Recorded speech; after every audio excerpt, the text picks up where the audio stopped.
L'auteur du livre Robert Kiyosaki dit qu'il a deux pères. L'un est son propre père biologique et l'autre est le père de son meilleur ami.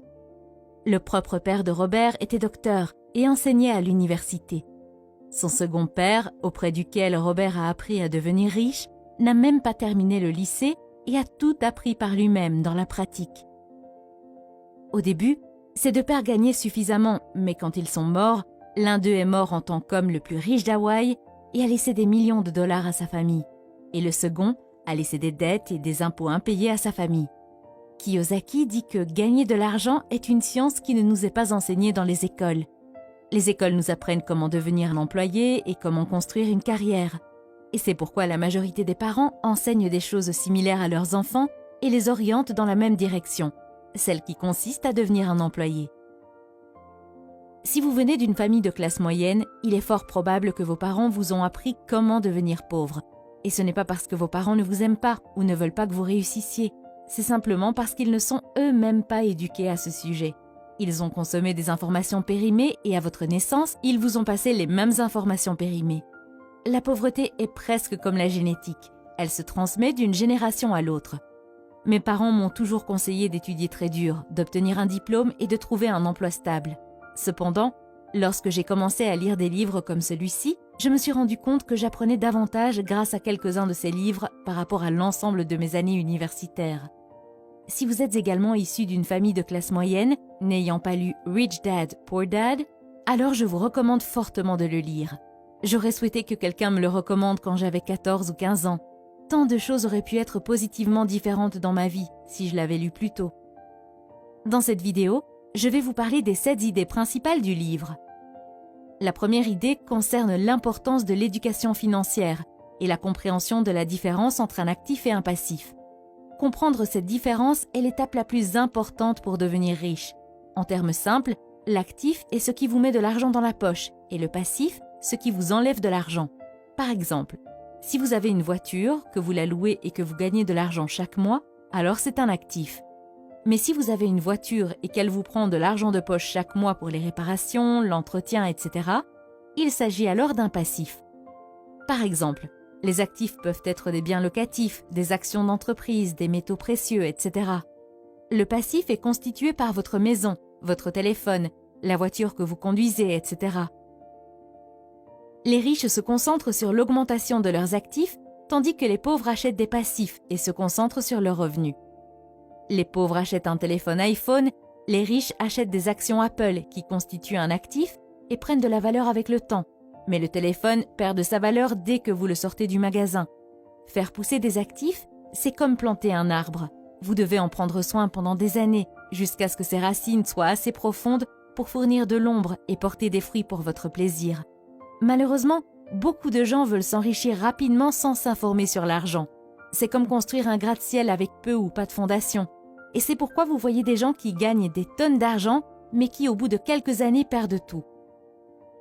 La deuxième idée est la suivante. Les riches ne travaillent pas pour l'argent, c'est leur argent qui travaille pour eux. À un très jeune âge, Robert a eu son premier partenaire en affaires, son camarade de classe Mike. Ils travaillent pour le père riche qui leur donnait des leçons sur la façon de gagner de l'argent. La première règle qu'ils ont apprise est que les riches ne travaillent pas dur pour l'argent, leur argent travaille dur pour eux. Les riches utilisent leur cerveau et trouvent des moyens pour que leur argent travaille pour eux 24 heures sur 24, 7 jours sur 7. Du point de vue d'une personne riche, chaque dollar ou peso gagné devient un petit employé et travaille dur pour en gagner un autre. Au contraire, les pauvres et la classe moyenne sont guidés par la peur ou le désir. Ils craignent de ne pas pouvoir payer leurs factures, alors ils travaillent encore plus dur. Ou bien, lorsqu'ils gagnent plus d'argent, leur désir se manifeste et ils commencent à le dépenser pour des dettes, telles que de plus belles voitures, de plus grandes maisons, etc. Et à cause de ces craintes et de ces désirs, ils ne veulent pas investir leur argent et leur temps dans de nouvelles opportunités. Ils ont peur de perdre leur argent s'ils prennent des risques, alors ils achètent un téléviseur à écran plus grand alors qu'ils en ont déjà un. En comparaison, les personnes riches investissent leur argent quoi qu'il arrive, et même si elles perdent tout leur argent, elles sont toujours en avance car au moins elles apprennent quelque chose. Et cette connaissance devient un atout important pour leurs futurs investissements. D'un autre côté, la télévision perd la plupart de sa valeur après quelques mois, et vous finissez par perdre votre argent de toute façon. sans compter que vous perdez l'opportunité d'apprendre quelque chose de nouveau. La troisième idée consiste à comprendre les impôts, la comptabilité et le droit. Selon Kiyosaki, gagner beaucoup d'argent ne résout pas les problèmes. Apprendre à garder cet argent une fois qu'on l'a gagné résout les problèmes. Si une personne riche gagne 100 000 $, elle garde tout. Mais si une personne pauvre ou de la classe moyenne gagne 100 000 $, elle est lourdement imposée et perd 30 à 40% de cet argent. Kiyosaki explique qu'au début, il n'y avait pas d'impôts et que le gouvernement a créé des impôts pour punir les riches et les donner aux pauvres. Le gouvernement a utilisé la mentalité de Robin des Bois et les gens l'ont soutenu. Mais les riches étaient intelligents et ils ont trouvé des moyens juridiques de ne pas payer d'impôts. Une des grandes différences est que les pauvres et la classe moyenne gagnent de l'argent, paient des impôts sur cet argent et vivent avec ce qui reste. Les riches, en revanche, gagnent de l'argent, dépensent tout ce qu'ils peuvent et paient des impôts sur ce qui reste. Quatrième idée, les riches inventent l'argent. L'auteur dit que chaque personne est née avec un talent, mais que ce talent est supprimé à cause du doute et de la peur de soi. Il remarque que ce ne sont pas nécessairement les personnes intelligentes et instruites qui avancent, mais les audacieux et les aventuriers. Les gens n'avancent jamais financièrement, même s'ils ont beaucoup d'argent, parce qu'ils ont des opportunités qu'ils ne saisissent pas à cause de la peur et du doute. La plupart d'entre eux restent assis à attendre qu'une occasion se présente. L'idée de l'auteur est que les gens créent la chance. Ils ne devraient pas attendre qu'elle se présente. Il dit que c'est la même chose avec l'argent, il faut la créer.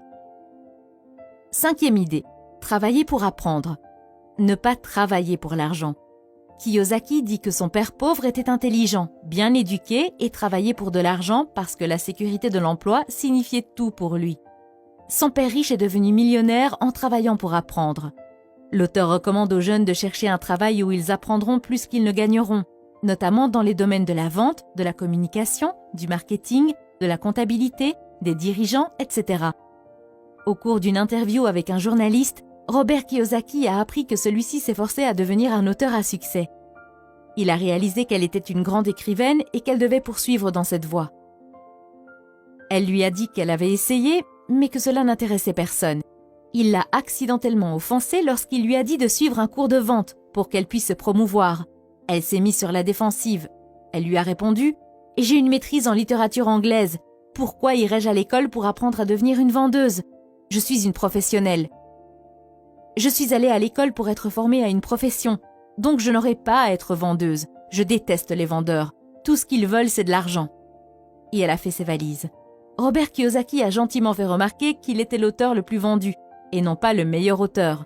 Cette déclaration n'a fait que l'exaspérer davantage, et l'interview s'est terminée sur ces mots.